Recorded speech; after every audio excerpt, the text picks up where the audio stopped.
right, Quinn Hesters, welcome to the show, my friend. Hey, how are you doing? I'm doing very well, and I'm glad I could finally get you on here. I've been wanting to have you on the podcast for a long time because I've been following you for quite a while. I found your page because of Ryan Fraseri from Talkin' Snicked, and he suggested that I follow your Twitter because of all the X bricks, the brick heads that you post. And if you could, just kind of tell me about like how you got into Lego, which I don't know if people know what brickheads is, but you make custom Lego builds, right? Yeah. And just tell me a little bit about like how you got into Lego, like when that was, and then when did you decide to start kind of, venturing off into creating your own little creations? And Uh, tell me a little bit about what brickheads are as well. Like what is X bricks? okay, so I first got into Lego like forever ago as a child, as most children do. Yes. First set was like it was either the one of the Rock Raiders ones. It was like this little kind of like sled thing that came as like a promotional thing at Legoland, or it was an Adventures one that has like a Pteranodon with it and like a little guy who's got a glider and that kind of thing. So it was one of those two sets, but just from there, like it kind of just grows as its own thing. And then I had all kinds of like Bionicle was big when I was a kid, but then I also had a lot of the Lego Star Wars, and then just this collection like grew and grew and grew, and then eventually I just gave them all away when I was a teenager. Um, I don't know, because I thought it would make me cool or something, or I'd have friends over. I never did though. Yes, I had the same experience with comic books. Like I had comic books up until like my mid to late teens, and then they're all gone, And now I've started rebuild. Now I like fall back in love with them. Is that kind of what happened with you and Lego? Yeah, that was exactly what happened. You miss all the stuff that you got rid of, but I mean, at the same time, you couldn't have gotten back into it and had space for new stuff. But what happened was, um, at one point they released these little, um, I think they call them micro minis. Yeah, they do. They're like these little cars, and they do them for both DC and Marvel. And for Marvel, they had one that had a little Magneto and his little Magneto mobile, and then Wolverine in a little X Jet. And this was during that period when they basically like weren't making very much X-Men merch at all. And so this was only like the third X-Men Lego set ever. So I was like, I've got to at least have this to, put it on my desk or something like that. And So, then, so then already like a big X-Men fan separately from Lego. yeah. Okay. Yeah. And so that was my first Lego set in like, I don't know, 7 years or something like that. Um, and then I remember seeing like the Phantom shuttle that attaches to the Ghosts from Rebels, and it had Grand Admiral Thrawn. I was like, oh, he's a cool character. It'd be cool to have that. And then just from there, I started getting more sets and more sets and more sets, and now it's just like insane. Like I've got this whole city and everything, and the Mos Eisley Cantina. Um, Latest one that I did was James Bond's Aston Martin. So That's yeah, I've got this whole collection going on. And so Brickheads, that was before I even, how it basically started was I started, once I got back into Lego, I found this online program where you can build things digitally called the Lego Digital Design Program. And, I messed around with it. I built some different things, but then I found out about this specific line of Lego sets that they were doing called Brickheads, and it's very like unashamedly Lego's attempt to cash in on Funko Pops being a huge thing. yeah. They just have a ton of different characters. There's little figures, kind of about the same size as like a Funko. Proportions are different. Uh, but anyways, they have this basically just template to them. They have this kind of consistency to them. And I was like, what if I brought this to X-Men? And what if I brought it to other characters? And so I kind of did a few of those on Twitter. It didn't really gain a bunch of traction. So I created a separate account for it. And Yeah. that's really where XBricks took off. And the funny thing is, I only actually have physically 4 different brick heads. Some of them are on the desk with me now. Like I've got Ahsoka here, and then I've got Darth Vader, and then So you create them mostly you're creating them digitally. yeah. But you don't have physical, but you could if you wanted to create them then physically, right? Some of them use like colors that don't exist. Okay. For example, like I can basically do any brick in any color. So if I do, like a certain brick in purple, it might not actually exist in real life in purple. Yeah. But someone did manage to build in real life a Havoc design that I did, That's which cool. I'm really surprised that it like stood up structurally because like his kind of like headpiece is really weird. Yeah.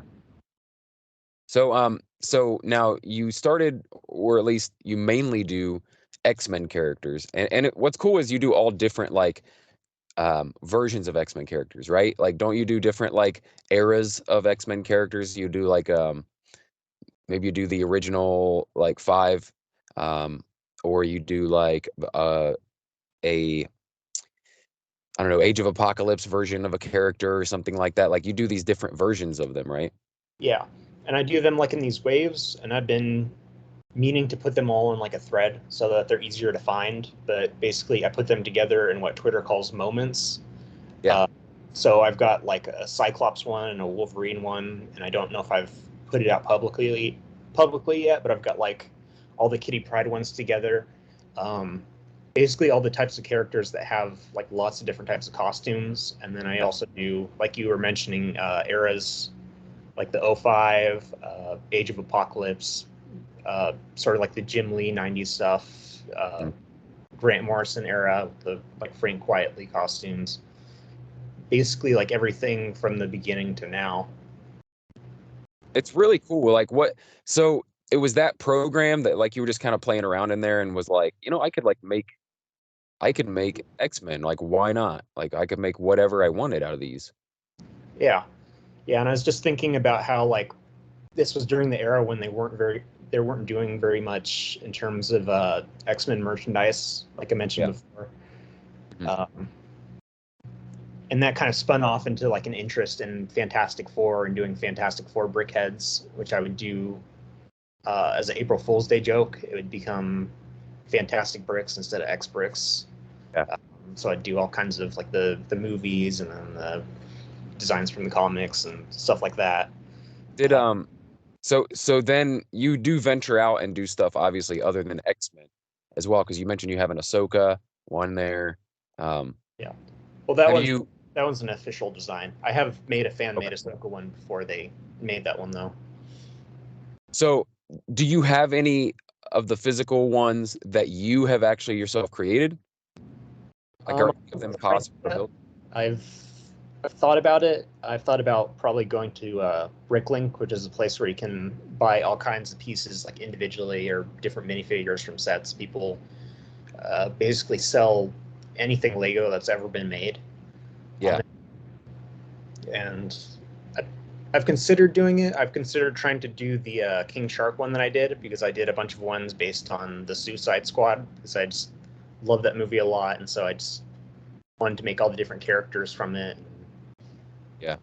So that was another like non-X thing that I ventured out into. Have you done any I mean on brand here, have you done any like MCU stuff? Like those versions, any Avengers, anything like that? I've thought about it. I haven't done it yet, but I've definitely thought about it uh, Yeah. because that's kind of around the point where I got into superheroes. Because I was a teenager when the MCU was starting up.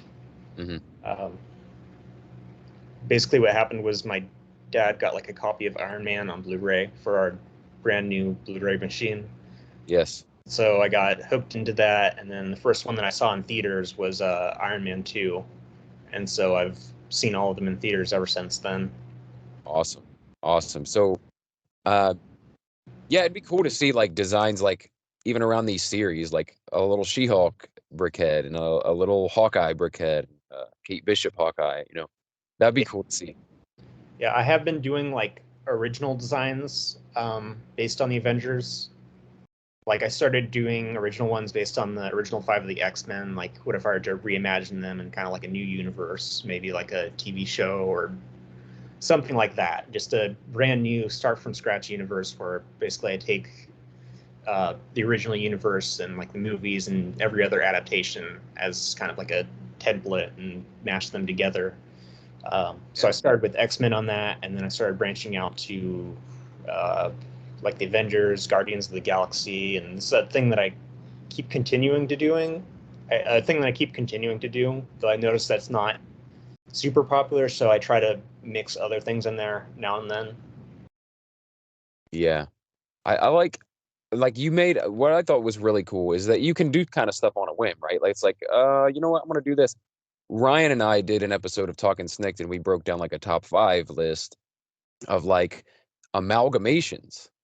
And mine was what was it that you made? It was either mine or Ryan's. I can't Yeah, remember. yours and it was Deathstroke and Wolverine together. It's like Yes. Weapon Death or something like that. Yes. Yes.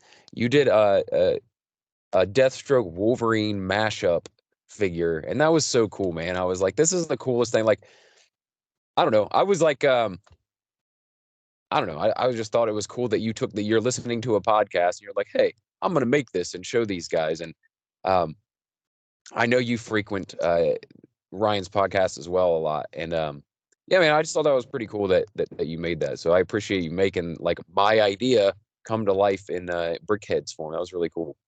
Thanks. Yeah, I love doing it to like put things together in my mind, like in a sort of visual way. Um, like I can't draw, but I wish I had that ability. So Yeah. basically, it kind of helps me do that, especially for like the redesigning stuff, just finding different ways to do like costume design and all kinds of things like that. Yeah. That's cool, man. I really dig it. Um, so you mentioned that you got into the MCU around like basically Iron Man and then started seeing them all in the theater. So have you basically seen everything? Are you like a fanatic or like how do you feel about this era of the MCU right now? Like phase 4? My relationship is like really weird with the MCU. Like it's always kind of back and forth. Like before Infinity War, like I was starting to wonder, like, am I getting burnt out? And I used to follow every series, like even the network series and the Netflix series. But around like Jessica Jones season 2, I was like, I don't think I can follow all of this all the time anymore. And so I Yeah. kind of jumped out of that, and I jumped out of like Agents of Shield, like 4 or 5 seasons, kind of like after when they did Ghost Rider. I was like, I don't know if I can follow this anymore. Too much. Yeah. Yeah. Look at And us now though. yep. I'm hoping not to like really reach that point again. Uh, Sometimes I feel that way. Sometimes I'm like, are we getting too much? Like, am I getting burnt out? Though I know that like probably around the time that they're gonna like introduce the Fantastic Four, I'm probably gonna get pulled right back into Yeah. it fully That's again. how they do it. Yeah. That's how they do it, man. Is like, yeah, people start getting a little bored, like, oh, we'll give them Captain America Civil War. Like, and then it's like, oh, I'm back in. And then they build it up to Infinity War and Endgame, and you're like, oh my God, that's the greatest thing anyone's ever done. Yeah. You know? And then it's like, how do you top it? And now I feel like people are getting into another groove of like, okay, it's so saturated. There's a new show every few weeks. There's a new show out. In between that, there's 3 or 4 new films every year at least. And it's like, and constantly during that, you're getting bombarded with like, and next year we've got this series, this series, this series, and this movie.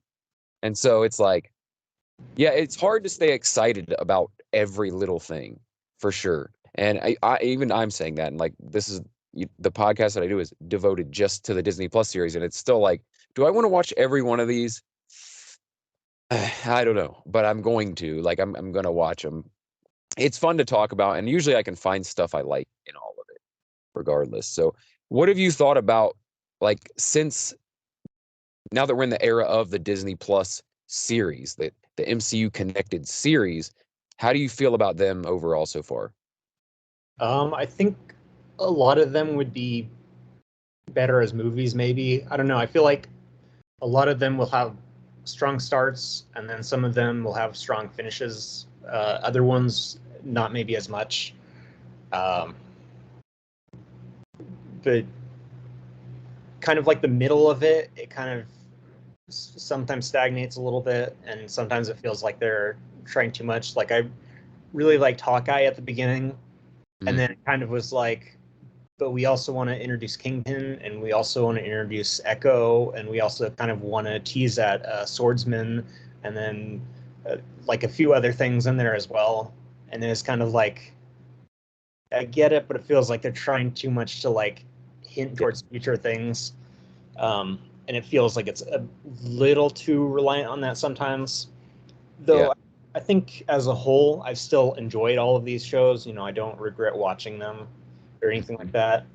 And I definitely think that She-Hulk has been my favorite one so far, actually, which I think is kind of crazy, but I think it's mostly because the episodes are only 20 minutes long, and they'll have like a B plot, so it doesn't feel like it's dragging on as much. It doesn't feel like, oh, why are we here? Why are we kind of doing this beat? Um, like I loved the beginning of Miss Marvel, but then the middle of it was kind of like, why are we going back in time here? Yes. Yes. I mean, it was I thought it made sense, like, to take the trip to Pakistan, but then there's kind of like an episode where it was kind of like, I feel like we're stretching things out a little bit here. We're kind of taking a little too long here before we, get back to New Jersey. Yeah. Yeah. But overall, I really did enjoy it. I loved all the stuff they did in terms of like character building in that series. I loved her family and all of that, all the relationship stuff, like her and her friends, her and her family, her love interests, all that. Honestly, the part of that show that I didn't like was the superhero stuff. Like I found the interpersonal stuff way more enjoyable in that series than like the villains I thought were just really weak overall. Like they didn't seem that threatening. It was resolved really easily. Um, I don't know. I just never felt like anyone is any real danger, but you should have been with the power that those people had. So, but yeah, her as a character was the most interesting part of that. I can't wait to see her in the Marvels. And I wasn't even looking forward to the Marvels, I'll be honest, until I saw Ms. Marvel. And now I'm like, okay, now I want to see like how she interacts with other characters. Yeah, that was a weird pull for both sets of villains too. Like being like, oh yeah, uh, we're gonna take Alan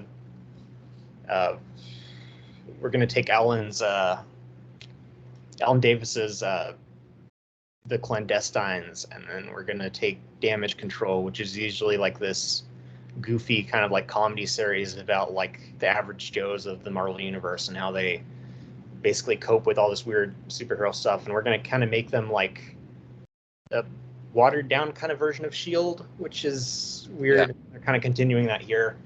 Um, it's so odd though, because it's like this part of the Marvel universe that has like a lot of personality, and to kind of just make it kind of like something that already exists. Yeah.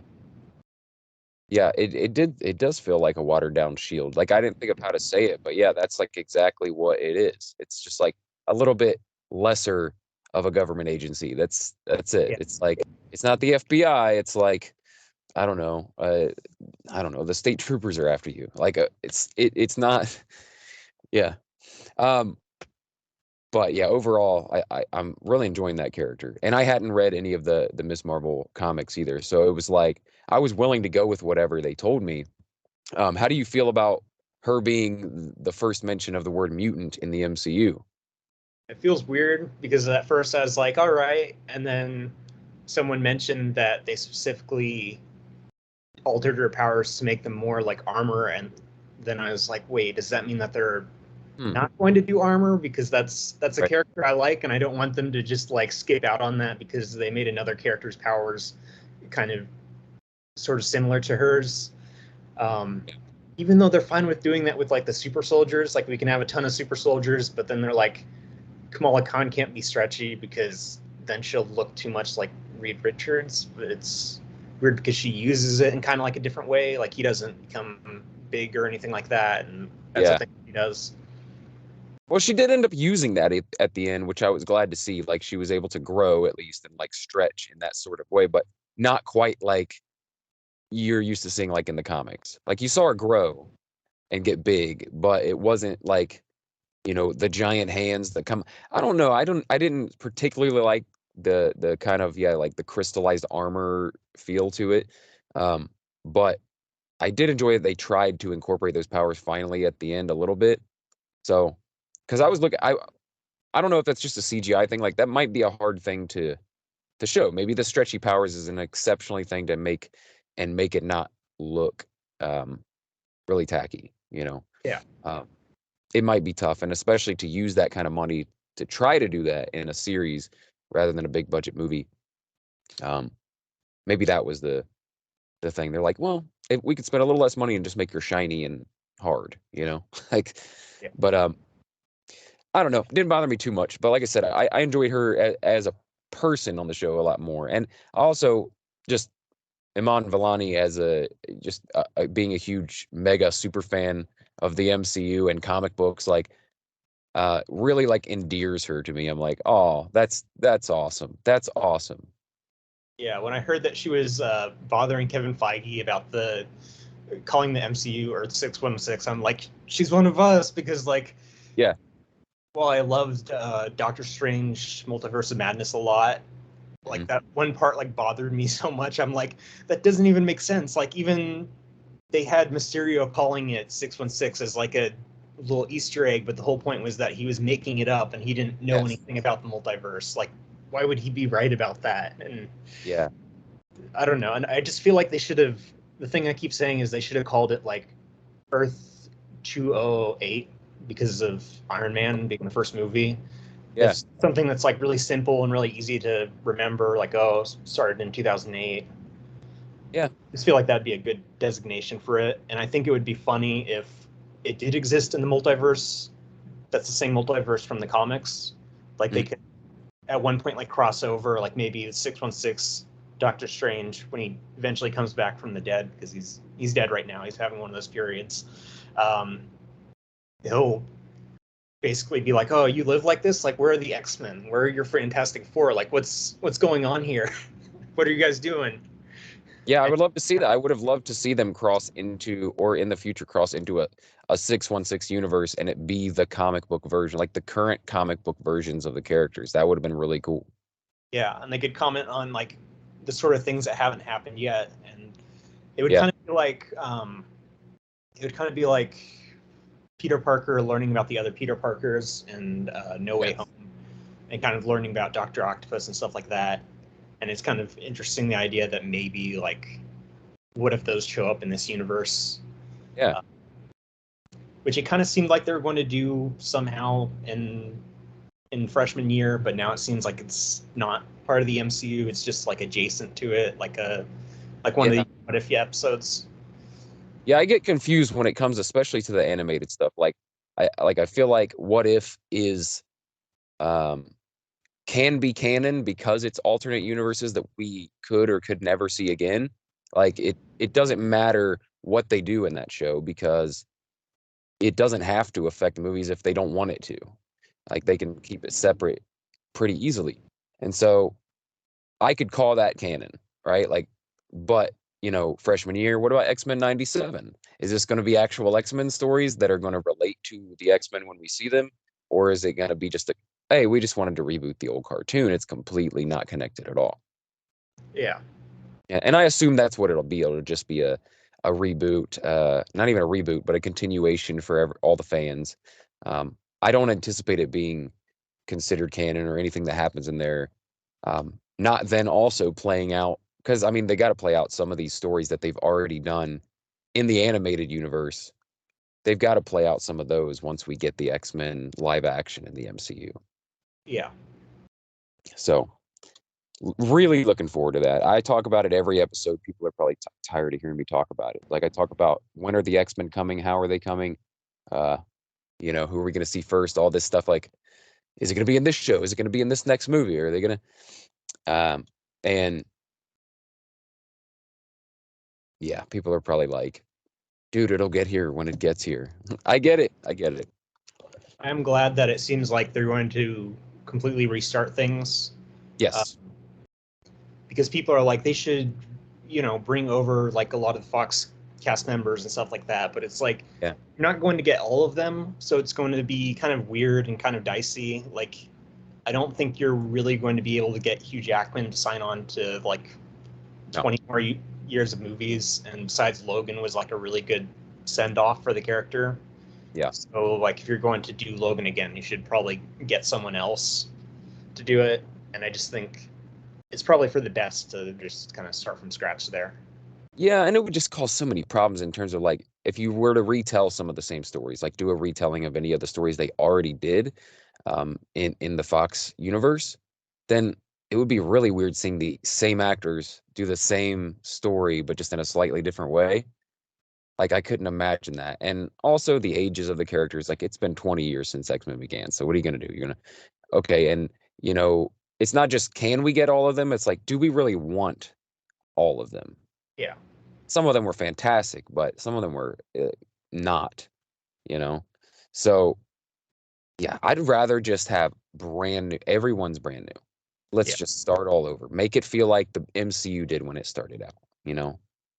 I want it to be like that. And I want it to unfold slowly like that. I hope they don't rush it too much. I want big buildups. I want after this phase 6 is over, I want it to be kind of like the X-Men slash Fantastic Four mainly led MCU. I want those stories front and center. I want you building up to a big X-Men movie, instead of an Avengers film. That's what I want to see.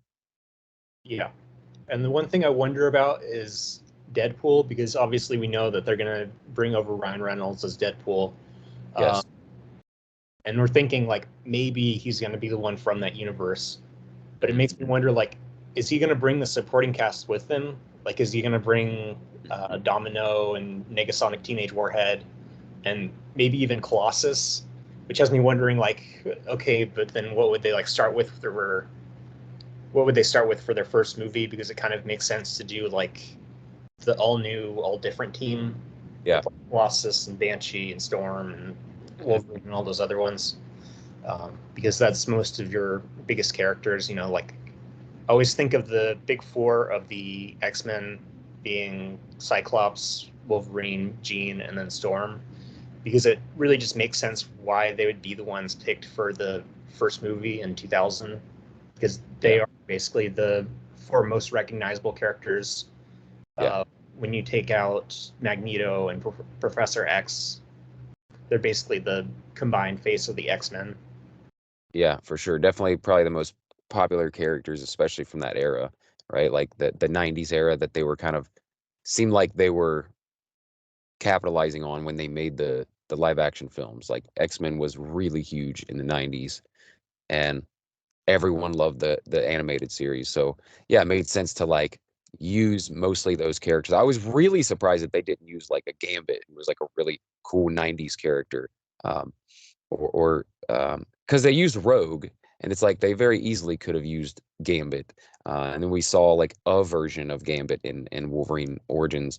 But I don't know, it just seemed like they would have used him more X-Men story wise for just his popularity. That's just so weird how they never had a movie where Gambit and Rogue Yeah. were both in the movie. Like it's just such a weird choice. It's kind of like how in Deadpool 2 they had Black Tom Casty and they had Juggernaut, and they're like infamous for being this like crime duo. They do Mhm. crime together and stuff like that, and they never interact in the movie. Right, you don't put them together. Yeah. They're on the same like they're being transported on the same thing, the same like vehicle, but they never are both on screen at the same time. They never interact, and it's just such a weird decision to like separate that duo. And I kind of feel the same way about Rogue and Gambit, who are probably arguably one of the most recognizable Marvel couples, I'd probably say. Yeah. I think so. Specifically because of the 90s cartoon, I think. Like most kids would recognize that couple. Like if you see one, you would expect to see the other one somewhere nearby. So yeah. And it's interesting how Gambit is one of those exceptions to the rule where, like, if you look up a fictional character on Google, usually like their live action appearances are like the majority of what shows up first, and you have to add like comic to it or something like that to get the original version of them. And I'm pretty sure that if you Google Gambit, you don't get the one from X-Men Origins Wolverine. You get Right. like one from the comics and the animated series and all of that first. Yeah. Yeah. And give me that version when they come too. Like, I love that the MCU really embraces the comic book of it all. I love that they embrace the more comic accurate costumes. They're not afraid to go like, what would before have been termed silly with it. Um, seeing like Sam Wilson's Captain America costume, seeing that in 2000 would have been unheard of. Like it's just like that's way too out there. No one will go for that. But nowadays, like you can watch it and take it completely seriously, and no one bats an eye. And I love that. And they're to thank for that. Like the MCU, Kevin Feige, like everyone who made this universe, like they are the ones to thank for the normalization of these crazy, silly, outlandish costumes and making them cool Yeah. because they weren't afraid to go there. Whereas like Fox was very afraid to, do something too silly, too cartoony. Yeah. And that definitely like carried off into a bunch of other movies. Like I think Spider-Man was kind of the only exception. And even then, they kind of like tried the like silvering webbing and kind of stuff like that. Um, but it was the only one that they really translated that mostly looked like the comics. Whereas like even like Fantastic Four, they tried to kind of like do like a darker shade of blue, and they kind of tried to subdue the Four logo into kind of like a tiny little thing that was like on the side of their chests, and just sort of small things like that to kind of make them more like the film X-Men uniforms. Yeah, yeah. I've been saying forever. I would say when we see Wolverine, like we got to see some accurate Mask, yeah. Yeah, we got to see that. We have to see a mask on the man. Like, um, but yeah, get silly with it. Get the big boots with the flared out tops and whatever costume you want to use, brown and yellow, blue, black and yellow. Like just get wild. I want to see it. I want to see whatever they want to do with it. Um, but yeah, we should probably we're pretty far into this. We gotta get to She-Hulk. Right. So you mentioned that it's one of your favorite series, which I'm surprised because most of the internet is like they either kind of like it or they absolutely hate it, right? Um, I'm in the like it's pretty good. I'm enjoying it. Like if you take it for what it is, it's like a fun, upbeat kind of comedy, silly show. And if you take it as that, it's very enjoyable. Like if you don't take it too seriously, if you're just like, oh, it's about a fun. This is a good time, then it's pretty damn good.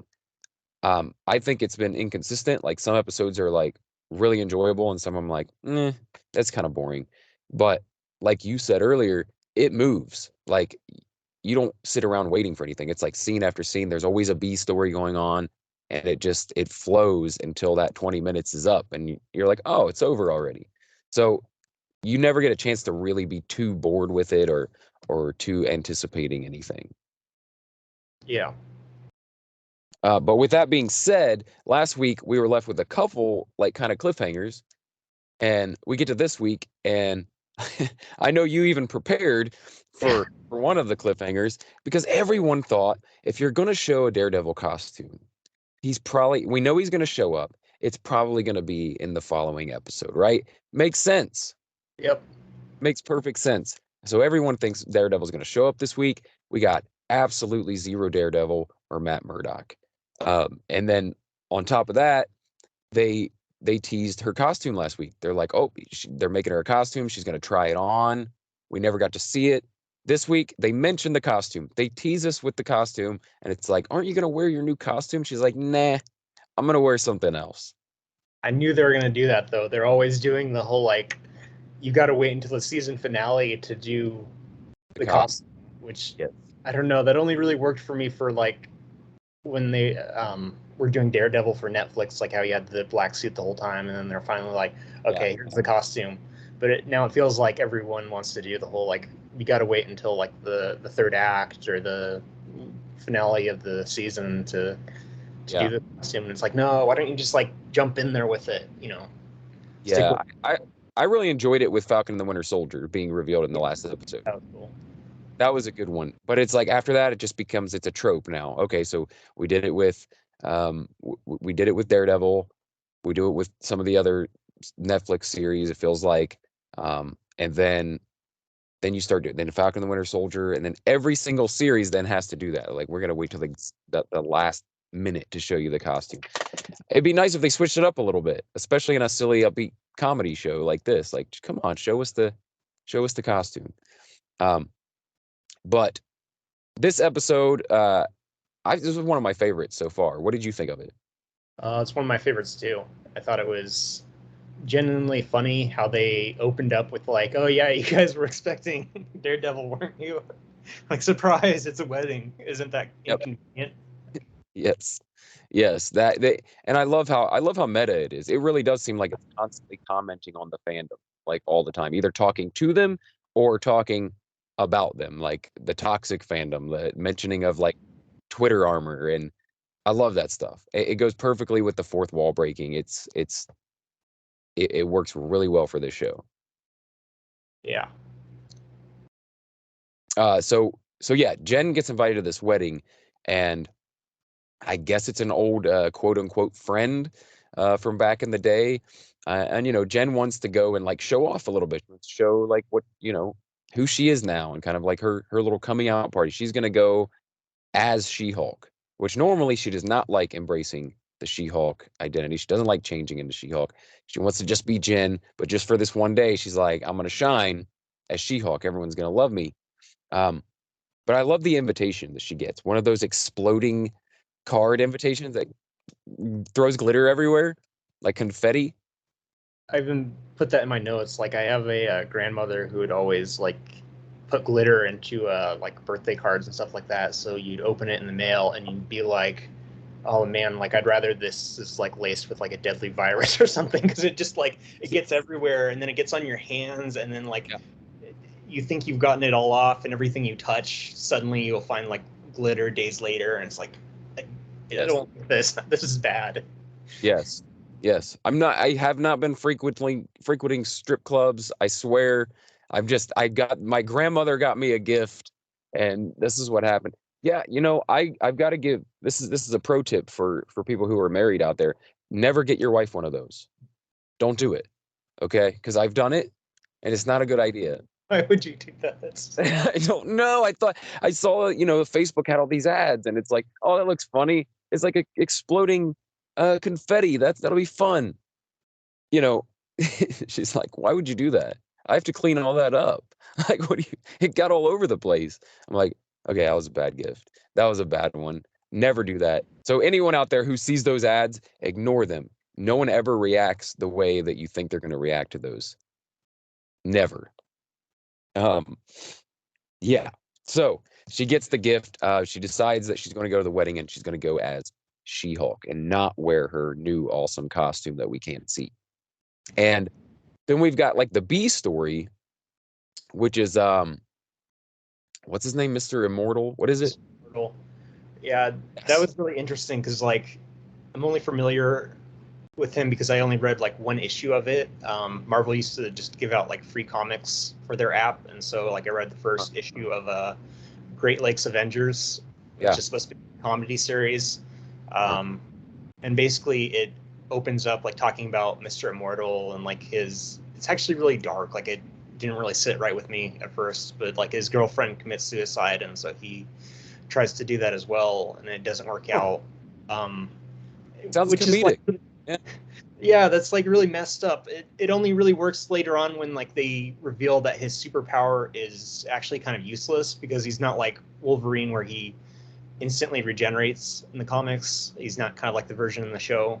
He basically like he blacks out and like he takes a few moments before he comes back to life. So like if he tries stopping some bank robbers and they like shoot him, he's basically like out of it until they're gone. So Yeah. like kind of this idea that like immortality as a superpower, like not being this cool badass thing, but just like this inconvenience. Like, oh yeah, I can die, and then a little bit later I'll be back. You know, who knows what will happen in that time that I'm out. Um, so it's kind of a bummer they didn't do that. But I think the most interesting thing about them including Mr. Immortal is that he was going to appear in live action earlier.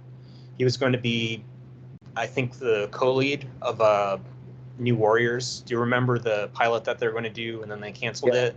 I remember them talking about it. Yeah. Yeah, so it was going to be about Squirrel Girl, and I think he was going to be like the co-lead, probably. So they had a different actor and everything for Mr. Immortal, and then they kind of dropped that. But he had like he had a T-shirt in that one that was basically kind of like the design of his costume with the eye worked into it. Ooh, interesting. Yeah, I didn't know that. Um, and I I enjoyed the story that the little B story that they did with him as well. So like while Jen's at the wedding, or I have to ask you this. Did you notice, is it the actual wedding that this takes place at, or like the rehearsal dinner when all this stuff happens? Because it doesn't feel like a wedding. Yeah, I think it's a rehearsal. I think. I feel like it's like the day before. It feels like they're preparing for it because we never saw anyone walk down the aisle. It didn't look like an actual wedding happening. So maybe that's what it was. Um, but the B story they did was Mr. Immortal, and like him being discovered by all his past wives that he had faked his death on, and eluded them for the last however many years. So they all want what's coming to them from their ex-husband who they thought died. Yeah, he's got like all these wives. He's got one husband, and he just all of them hate him. And he, the part where he like just exits by jumping out the window. I think that's probably like the hardest that I've laughed at, like Yeah. in any of these projects for like a long time, because you kind of like think to yourself like, are they going to do it? That's the thing that's on the table. Like they wouldn't go there. They're not gonna just have them randomly like jump out of the building and then walk Yeah. away from it. But then like they do go there, and it's like, okay, that's, and especially the way he doesn't really like announce it or anything. He just like is like, okay, I'm done with this conversation, and he just like Yeah. runs away from the lawyers and just like jumps out the window. Yeah, it was very like random occurrence, and I love that. It was so abrupt.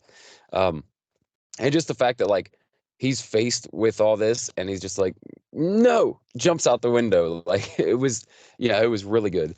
And I like that, like that's how it's revealed that he really does have this power too, because before that he's just saying, call me Mr. Immortal. Like he doesn't say what his power is or anything. And then he does that, and that's how we discover, like, oh, okay. And then we see, yeah, we've got all these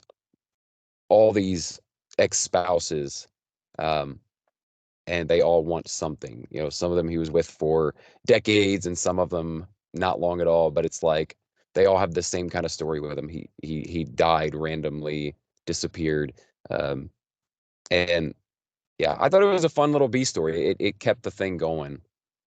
Yeah, it's funny how at first they thought it was only like one marriage, like, oh, this guy's getting a Yeah, divorce. And then they realized that he's basically like a con man, and he's done it like a ton of different times. And he's just like, oh, no, I'm a nice guy. This is like an okay thing to do.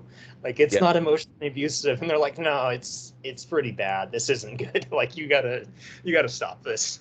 yes. His lawyers end up on the side. His lawyers end up on the side of the spouses in Yeah. the end. Really, they're like, yeah, you gotta give everybody something. You gotta give something up to them, and basically shaming him for what he's done. And I love too that he's so non-confrontational. Like that was a great addition. Just that like he's created all this drama, but he's like, I'm a good guy. I don't want anything to do with, I don't want to hurt anyone's feelings. Like, but yeah, he created all of this, and he just wants to like cop out. He wants to be like, no.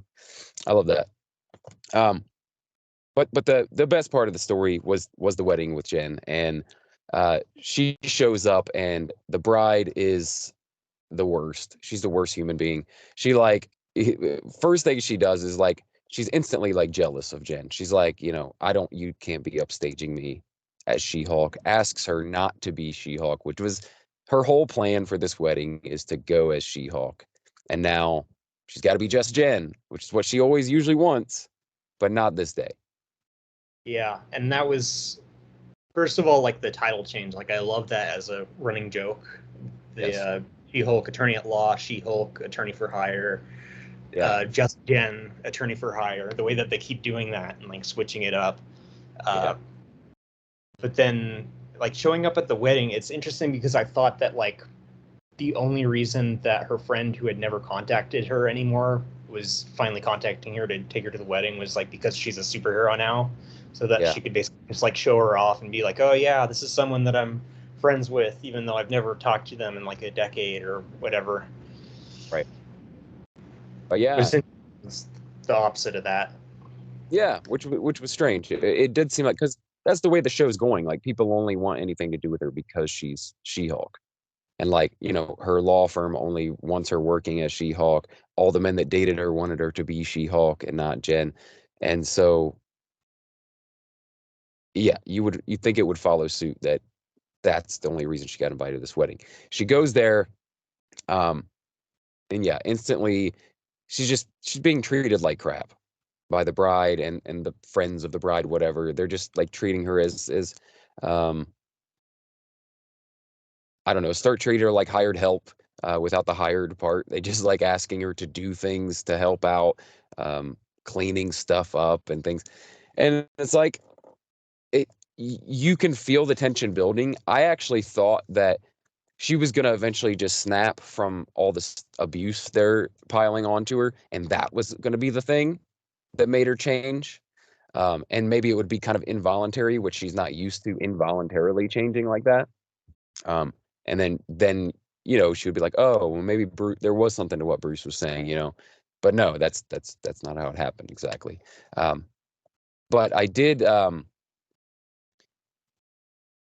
think it was they hint at who her groomsman's going to be walking down the aisle. It's Jonathan, right?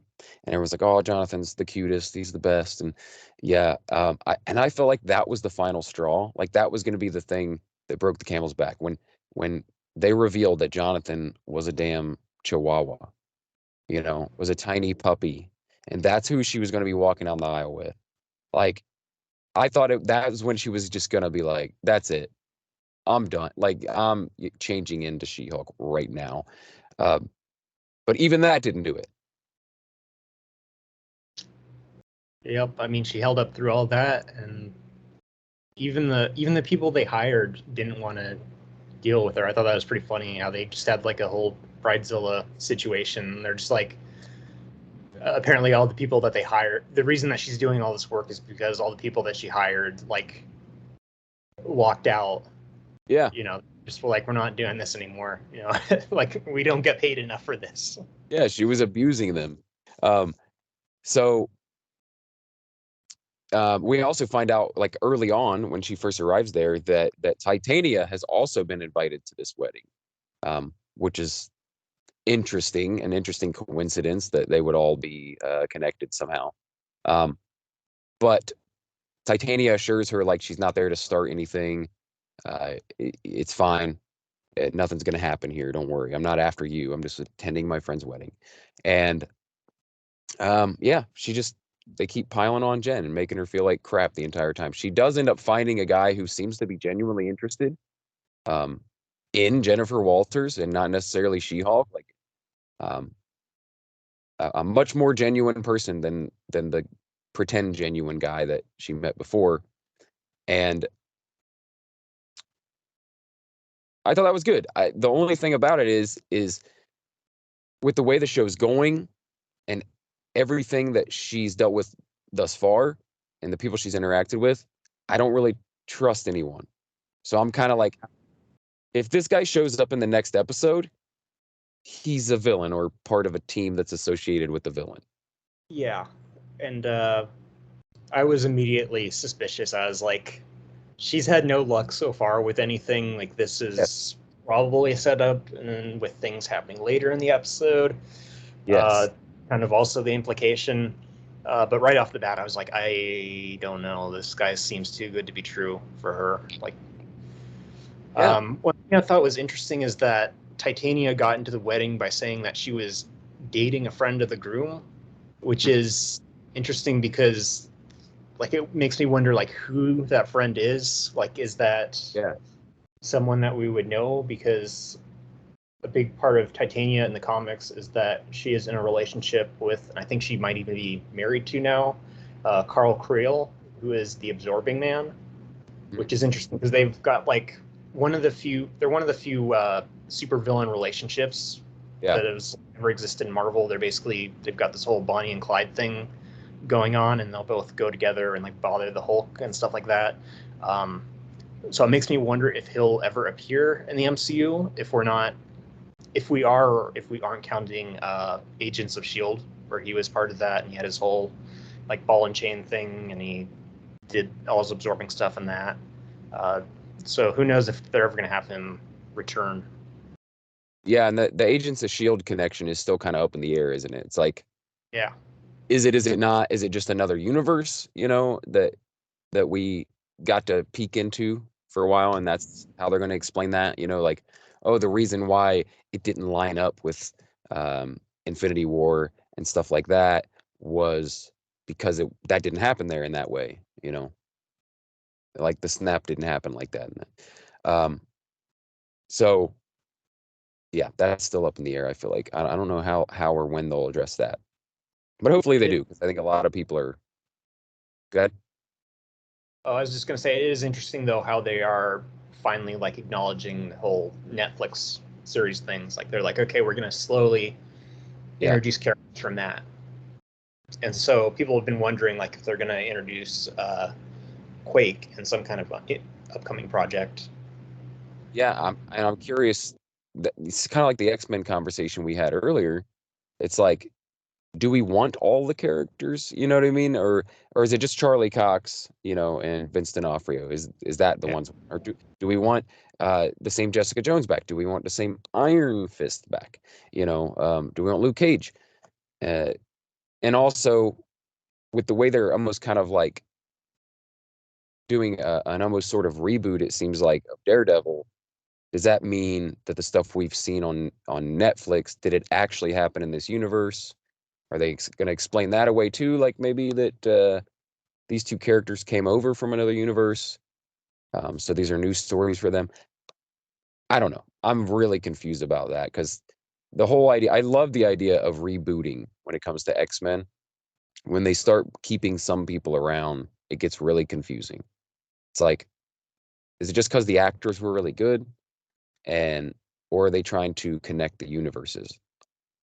Yeah, because we also got like the whole J. Jonah Jameson situation, which is just like, yeah, he's a different character in the different universes. Or no, not a different character, but like different versions of J. Jonah Jameson. But the actor was so good that, we can't just not have him. So we're just going to have him play this universe's version of him. Right. And that's kind of like, that's more where I'm leaning, that they're going to do is like kind of reboot the things, use the same characters and actors, but have it be like their version of the characters, you know? Yeah, and I think we're not really going to know until Born Again. Yeah. Like if that happens and then he starts referencing like things from the Netflix series, Hmm. which I wonder if that might happen because they were really like hyping up when they moved all those shows to Disney Plus. Yes. So maybe we'll see. Yeah. I've thought the same thing. Like it felt like they were trying to say something when they first brought them all over. It was like a really big deal, and everyone was so excited about it. And then, yeah, because we knew that Charlie Cox was going to play Daredevil again. Uh, so with Titania, so Jen, she's drinking her sorrows away, right? Because of the way she's being treated, and this has gone horribly at this wedding or rehearsal dinner or what have you. And so she's just drowning her sorrows. She gets wasted, but she's having a good conversation with the really nice guy. Um, but feels like she has to go puke. And when she goes to puke, Titania sucker punches her in the middle of puking, which is like so wrong. That is the most. That's like it's kind of like if you were in a boxing match and it's a low blow. It's kind of like um yeah, it's kind of like kicking someone in the nuts, man. It's like you can't you that's not fair. That's not how you do that. That's the most vulnerable position maybe you could ever be in is while you're puking. Yeah, it makes me wonder if she was just like, if Titania was just lurking around, like waiting for a moment that like Jen was alone. Like, Yeah. was she just like anticipating, like, okay, something's gonna eventually happen where she's gonna go away from the crowd, and I can beat her Yeah. up and maybe put the blame on her if she does something back. Which I kind of thought was gonna happen. Like, she would start the brawl like away from the wedding, and they would move into there, and then Yep. kind of how they like set things up so that it seemed like the bride was going to get super mad at her for supposedly, air quotes, starting a fight with Titania. Yeah. Yeah. And they did. I like the way that they explained, like they did resolve it though, where like I guess the bride was kind of drunk maybe, and just like that's what I got from it. Like she was drunk, she was feeling happy, and like she just embraced the moment, or was she just trying to save face? I don't know. But she embraces the action, and like I said, I don't think it was like she ruined the actual wedding anyway. So that's not, I don't think that's quite as bad as if you ruin the rehearsal dinner or even the reception after the wedding. Like at least it wasn't that. So um yeah, that resolution was fine. But one thing we didn't mention about the B plot is that also uh they are discovering what is Mallory and co are discovering this, I guess it's a website. Um, like it's kind of like a Gen hate website or web page, um, where people are posting like death threats, and there's like all this negative press about She-Hulk, and like photos of her with targets on her head, and like it looks kind of scary, you know, and they're like, should we tell her? No, we shouldn't tell her. And then she calls and tells her every single thing. But it was a voicemail, we find out. But yeah, there's this whole, I don't know if the website was being called Intelligentsia, or if it's like a group like that was posting on the website, like it's a person, an avatar or something. I don't know. Do you know anything about the term? It was the website, but this is like another thing. I keep bringing it back to the comics, but I like always have to bring it back to the No, comics. that's good. Yes. Easter eggs and all of that. But so I kind of remembered like hearing something about it because I was looking into uh, for a personal project that I was doing based on Marvel, times when the leader has ever interacted with MODOK, and apparently they formed this team of like evil super geniuses like the Wizard and the Mad Thinker, and the two of them together, and that was called Intelligentsia. And basically, it was like, Okay. all immature, like self-important, like people who think they're like the smartest guys in the Marvel universe, Yes. uh, coming together. And so that was called Intelligentsia, and this is called Intelligentsia, and it's described as being like this website for like hateful man babies, just Yes. like the troll dude bro types who were like MCU, they ruined all of it, kind of Yes. that sort of crowd. Uh, Another fourth wall type of meta reference too. I love that. yeah, like they were basically just like, yeah, we already know how this is going to go. These guys are pretty predictable. Yes. But what's interesting is that apparently in Age of Ultron, I only found this looking Intelligentsia up recently. Uh, Apparently, Claw is considered part of it in the files that they're looking at. Though I think that's going to be the kind of thing that they just sort of ignore going forward. Like if they make intelligentsia the sort of like a thing that's linked to the leader, who I've had like a lot of theories about them bringing him back from the Incredible Hulk, and that was before they announced, yeah, we're actually going to do that in Captain America: New World Order. So I'm thinking that this is setting him up, and that he's the one who's interested in Jen's blood, because serum, maybe like super soldier serum.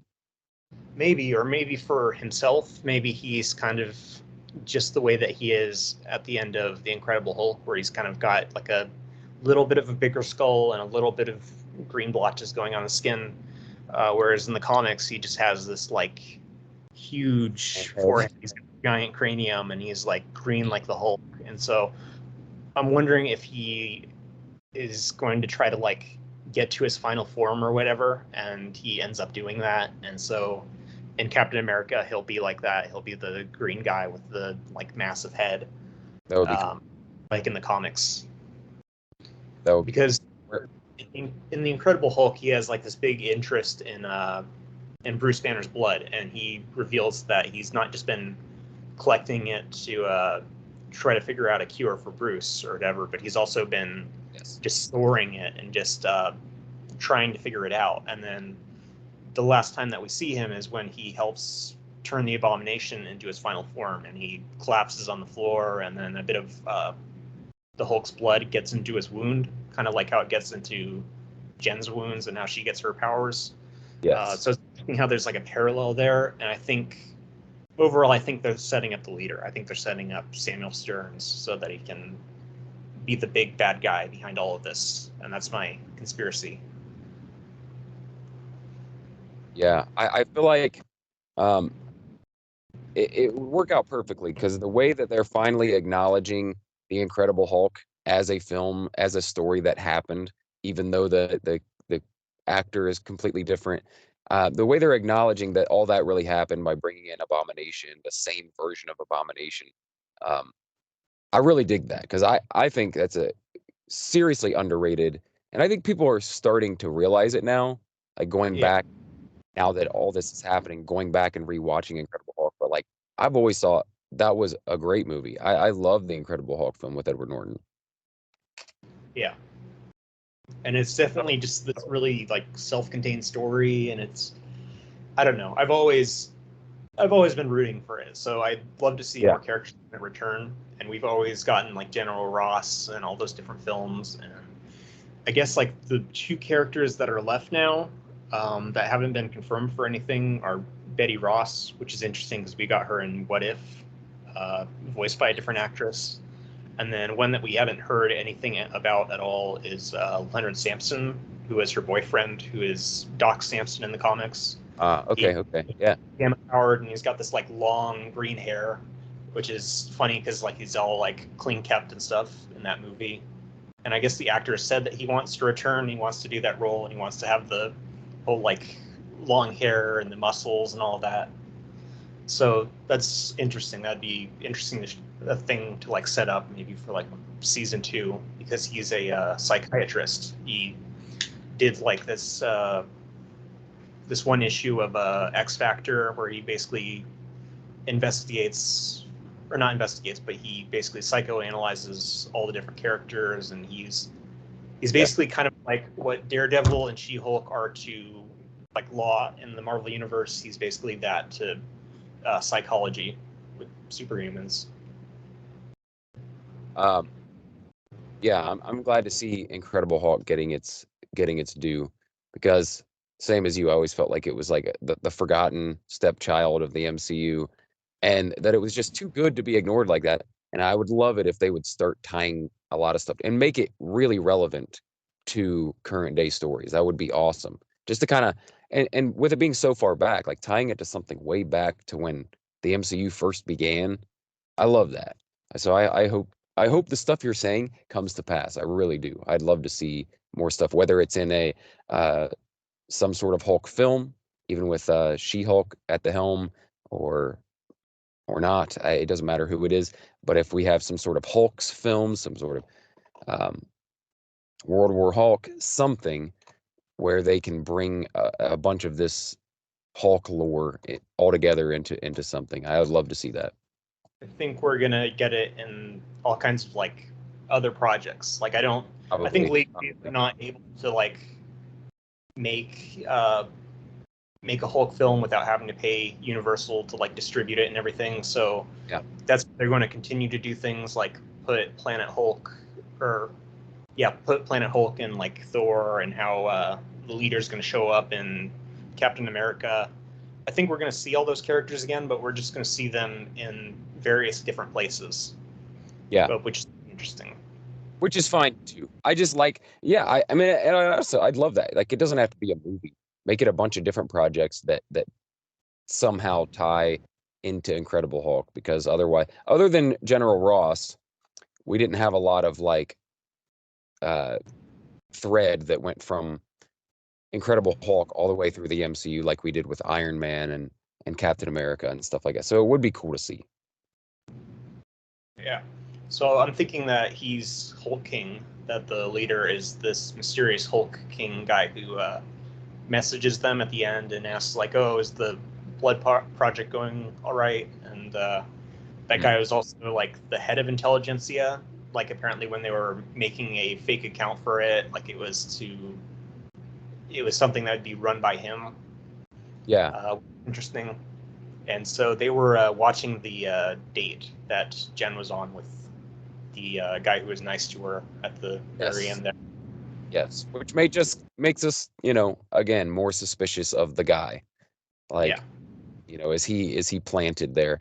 Um, and so that's what I was wondering. Like, who do you think the person watching was? Because they showed like part of their body but didn't show their face. Like, is that the leader or is that someone else?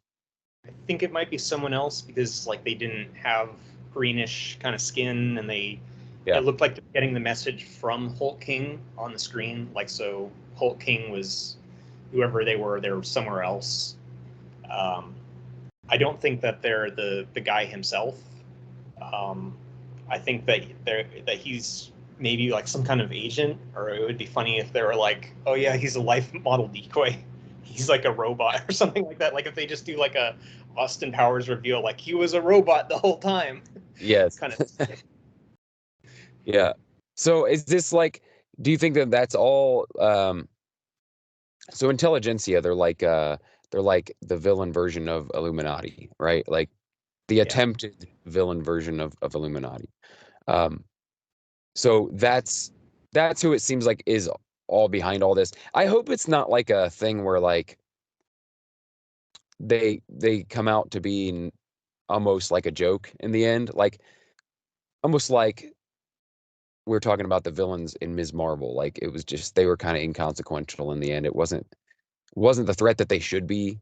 I would hate to see that. Like I would hate to see them really dumbed down. If this is like something that is a formidable thing. I don't know. Was it done like in a serious note? Was this um like a worrisome group of supervillains or just like a kind of like guys who had big heads, quote unquote, big heads about themselves, right? Um, I don't know. I think it might have been like a little of both. I hadn't Modoc, like that much kind of of that. Yeah, I don't think we're gonna get Modoc in this. I think yeah, they're saving him obviously for Ant Man, yeah. Quantum in Lost Quantum Mania. Uh, like I don't think this version of Intelligentsia is going to be a full-on Illuminati. I don't think it's going to be like a team up. I think it's just going to be some kind of think tank thing that the leader came up with, and he's just like, yeah, I'm going to get like a bunch of like angry, lonely men to get mad at She-Hulk and create like this Yeah. whole movement and get all these people who can like just support me and get her blood, and then I don't know, get me a bigger head, make me Yes. more intelligent. Yeah. Yeah, that's kind of what I was thinking. Like, is it going to be like the big thing that it is in the comics, or is it going to be this like kind of explained away like dumbed down version? Like, oh, it's just a little group of people. It's not like a big deal thing. Um, because if it was really huge, I don't think you would introduce it in a series like this, especially if we're going to see these characters again somewhere. Yeah. I don't think you would introduce something that huge. Which I mean, well, they did do Kang, and Kang's going to be a major part of the Yeah. MC. But what was neat about that is they gave us a version of Kang, so they can do whatever they want with that, and like they could completely change how the character represents going forward. Yeah. I don't know. I think this is just going to set up Samuel Stearns, and maybe Intelligentsia is like a throwaway thing. Maybe he just Yeah, was like, I need a group of lackeys to just run around and, I don't know, do my bidding. And they're basically like disposable to him. He's just like, I know that I can manipulate people by just telling them what they want to hear, and they'll basically do anything for me. yes. So you're describing QAnon right now, right? Like this is Yeah. what this is what you're describing. And I think that's probably what they're describing as well, because this is the most Yeah. meta show ever. Yeah. Yeah, they threw in a bunch of kind of like references to make it sound like something like that. And when the two lawyers, when they're both making an account, like they describe that they're like really into crypto to like make it Yeah. sound like they're really convincing, like they belong on there. And just like the comment that they made, like, "You, my last girlfriend was 30." Like that's so gross. Yeah. Yes. I love it. I love the little like stuff you see in the background too, like and can notice on all these shows. Like there's so many little Easter eggs, and not even Easter eggs. Like some things are just little jokes, little Yeah, in jokes like that, like little meta jokes that you don't even catch if you're not really paying attention. yeah, like the Wolverine thing. Like we're probably not going to see Wolverine for like 3 or 4 years, maybe Yeah. 5 years. Who knows? But just that they could throw in like a little reference to that, and the shoes thing in the last episode. Yeah. You guys, right? Yes. Like All that. the different X-Men shoes. There's Cyclops shoes. Yeah, and they had there was a Juggernaut one. There was one for like Speedball, who is a new warrior. They had the Thing from the Fantastic Four got one. Yeah. Uh, I just loved that. I loved how, I don't know, some artist somewhere was like, "Can you guys let me just do a whole just homage to all these different Marvel characters, the shoes?"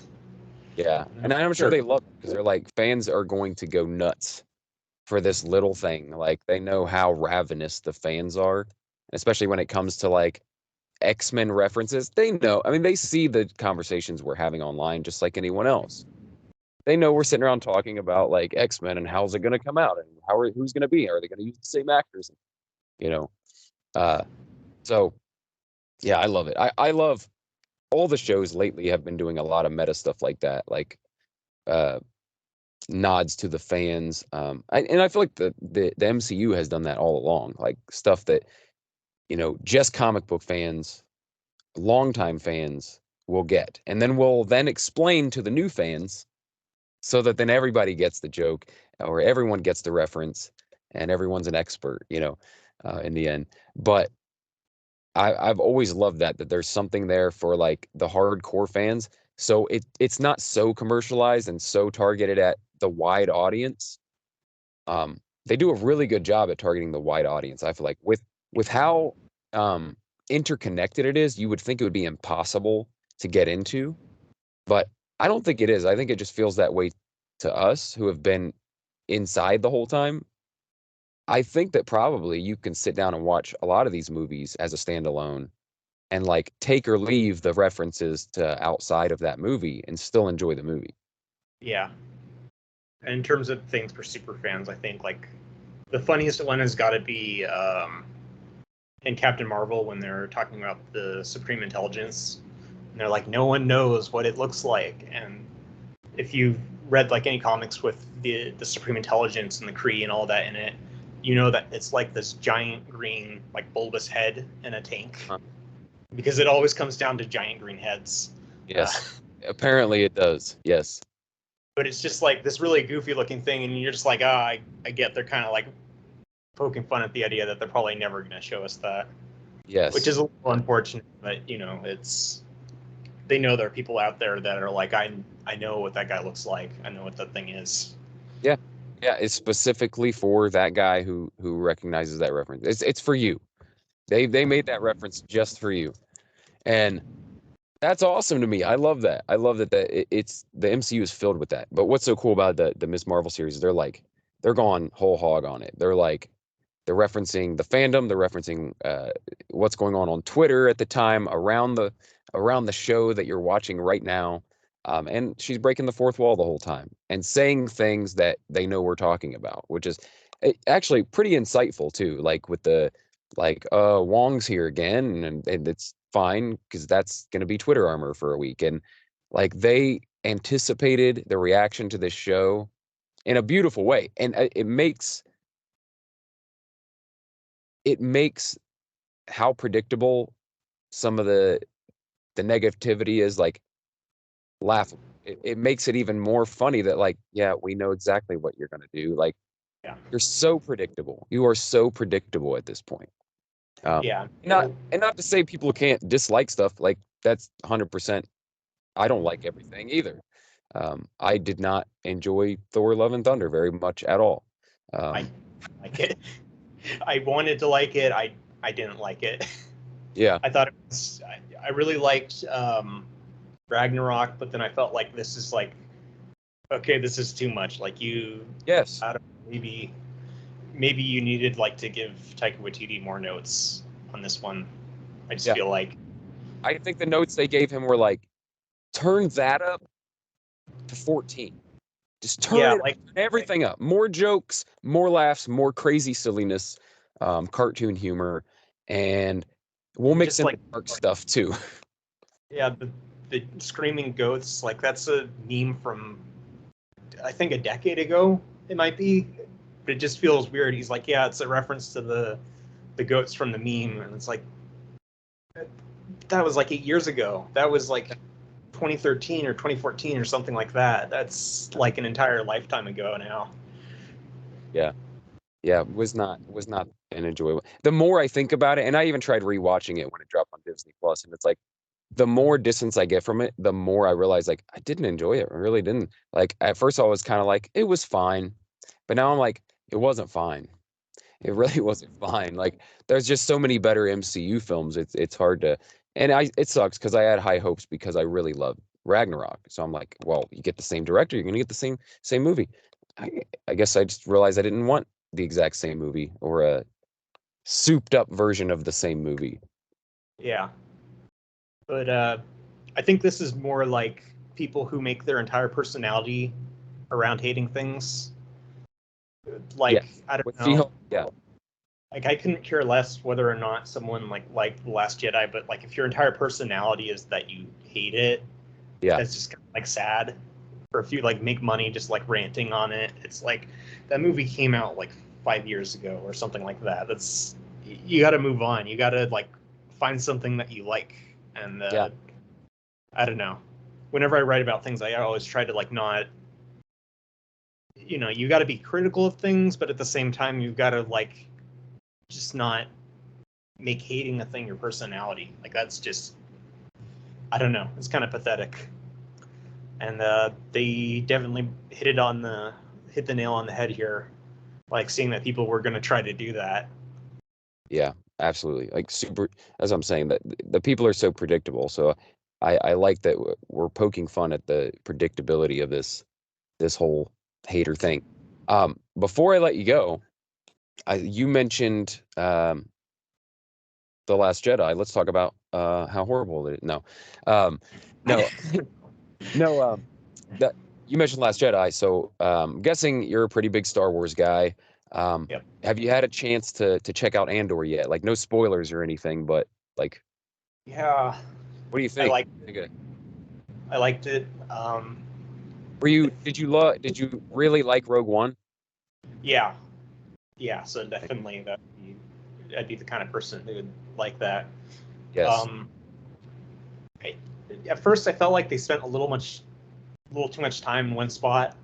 Um, but I don't know. I feel like that's the reason why they released the first 3 episodes at one Yes. time, so that you can get to the part where like it really kicks off, Mm. and then it's probably going to carry on a lot more action-wise through the next few episodes. But it's really interesting. I've got theories. I'm trying to figure out who those people who crashed on his home planet were. Mm-hmm. Canary, I think they said that was the name of his home planet. You know, Um, without any spoilers or anything, I'd say that one thing I oh, really that's a enjoyed. spoiler. That's No, my bad. that's not a spoil. It's not a real spoiler. Um, w- w- without me dropping any spoilers, I what I really enjoyed about when they do the flashback sequences are that they don't give you the commentary, like they don't give you the translation. You're saying, yeah, They like don't we give have you the no, translation. You just have to like, but you know what's happening. yeah, And it's done so well. It's like a comic book, right? Like the words help, but like you should be able to tell kind of what the story's doing by watching the pictures. And yeah, it worked really well. Like I'm like, man, they're really shooting this really well because you don't need to know what they're saying to know what they're saying. yeah.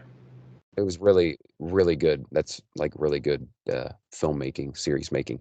Um, but yeah, I'm overall I feel it's very much in that realm of Rogue One. Like it feels like you're in the same version of Star Wars, and I love it. I think Rogue One is one of the very best Star Wars films. I do. I put it at the top. Um, and it we haven't captured that feeling in anything else, really. I feel like since that, like how that film felt. Um, and this seems to be doing that. Pretty dark, pretty gritty right off the Yeah. rip. Wasn't Like expecting some of the darkness that they bring in.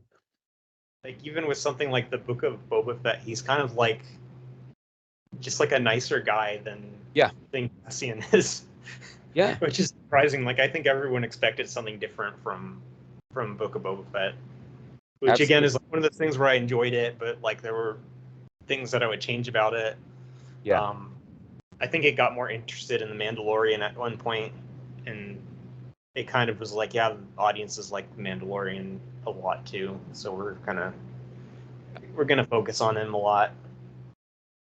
But yeah, he's coming back. He's gonna get his own show, so right. that's another thing that I really liked. I did really like the Mandalorian. I did too. I did too. Wasn't the biggest fan of Boba Fett, but like, and I think why is because I was kind of anticipating feeling like I'm feeling with Andor, like with Boba Fett, and I didn't get that. Like I'm like, we're gonna be in the crime worlds and what it's like the uh, interpersonal relationships and like how this crime world is like um, underground mischief and like I don't know, it didn't feel like that. It didn't feel like that. Um, but this I dig it, man. It's like a it's like a Star Wars spy thriller. You know, there's dark themes, and I like it. I like whereas I didn't love how they did the same thing in Boba Fett, right? They showed flashbacks to tell you the backstory, and I love that they're doing the same thing here, but it feels wildly different. Like I'm enjoying it way more than I enjoyed going back to seeing how he interacted um, with the Sand People before he became who he is now. Like I'm enjoying this version of the flashback story way better, even though it's the same thing. It's like we get a little of the backstory, we get a little of the current story. So Yeah, I think it might be the way that it's paced too, because like I don't know, I feel like the flashbacks in Book of Boba Fett were like in larger chunks than these mm, ones are. These ones are a bit more brief, and then you go back to the present, and they're sort of like split up more. I feel like, but it's interesting because like I don't know, before Rogue One came out, if you told me like, yeah, in live action Star Wars they're gonna try showing like the darker side of it, they're gonna show like a edgier side of it, I'd be like, that kind of seems like excessive. Like it's just about like good guys and bad guys and stuff like that. But then Rogue One came out, and I'm like, oh yeah, I definitely yeah, want to see them get into the intricacies of like the rebellion and how some people probably take it like harder than other people, and how you've got like Saw Gerrera and all the other rebels are like, we don't want to be associated with them. He's kind of he goes a bit too hard for us. Um, and just seeing all the different parts of it and how they come together as like the actual Rebel Alliance. yeah, and I think that uh, they can take a cue from that. Like, you don't always have to give the fans what they want. You need to give them stuff that they don't know they want. Like, give us some stuff that uh, we're not even sure that we want, and then make it really intriguing. And then we go, oh, wow, I didn't realize I wanted to see this, but I do. Rather than playing only to fan service. Like, I get fan service and I love seeing a lot of the characters like pop up here and there, and like cameos of characters from before. It's like really awesome moments, but you can't base your storytelling around it. Yeah. You still got to be trying to like surprise the audience a little bit and not just give them what they want. Yeah. And it's funny thinking about that because that's the beginning of the MCU. It's the early MCU. We're gonna make a movie about Iron Man, and everyone's just like, who? Yes. Um, it's kind of weird, like trying to explain that to anyone who's like under a certain age, because he's been like a household name since 2008. But before that, you said Tony Stark. Most people would Yeah. just be like, who? I don't get it. Like, he's not Spider-Man or the Hulk, or those were all the big A-listers. Yeah. Now they're like, we can make a movie out of the Guardians of the Galaxy, and people are gonna be like, I would die for Baby Groot. I would die for Rocket Raccoon. I just met these guys, never heard of them before, but like they're, you know, Yeah. that I kind love that the MCU was built with like C and D list characters, yeah, because it just proves like how good the material was that they made. It's like it had to be really good to sell people on these characters that nobody really knew. I mean, you knew of them maybe in passing, but it wasn't like no one's favorite character. You know what I mean? It it wasn't an all-star cast at all. They were, besides Robert Downey Jr., most of the people were kind of unheard of to most people, who were playing the characters, and it was like, yeah, they made magic out of like a bunch of also ran characters. Like and it was like, what's funny is because like that's all they had. It was like they yeah, had to make it work because they didn't have access to the X-Men, which is like, at the time, the most popular Marvel characters, and like the 90s blew them up in a huge way. It's like we don't have access to that. We don't have access to the Fantastic Four. All we have are these leftover characters that other people didn't really care to get. yeah, and how they didn't even have Spider-Man. Like Yeah, that was yeah, like completely unheard of until they got to around Civil War. Like that was a big deal that Sony was letting them basically like borrow this character for a couple of movies, because that was unheard of. They were one of the other studios that had one of Marvel's characters that they were never going to get their hands on. right. Yeah. I think that's definitely a credit to the Marvel Cinematic Universe, is that they build it off of these you know once forgotten characters that weren't really that important, um, who maybe were really big back in the 60s or 70s, but in current day, kids weren't wearing Iron Man shirts and Captain America shirts, and like it wasn't really a thing. Yeah, and it's weird how out of that first batch of films, like the Incredible Hulk is the one with the most recognizable character, but somehow it's the one that ended up being the most forgotten.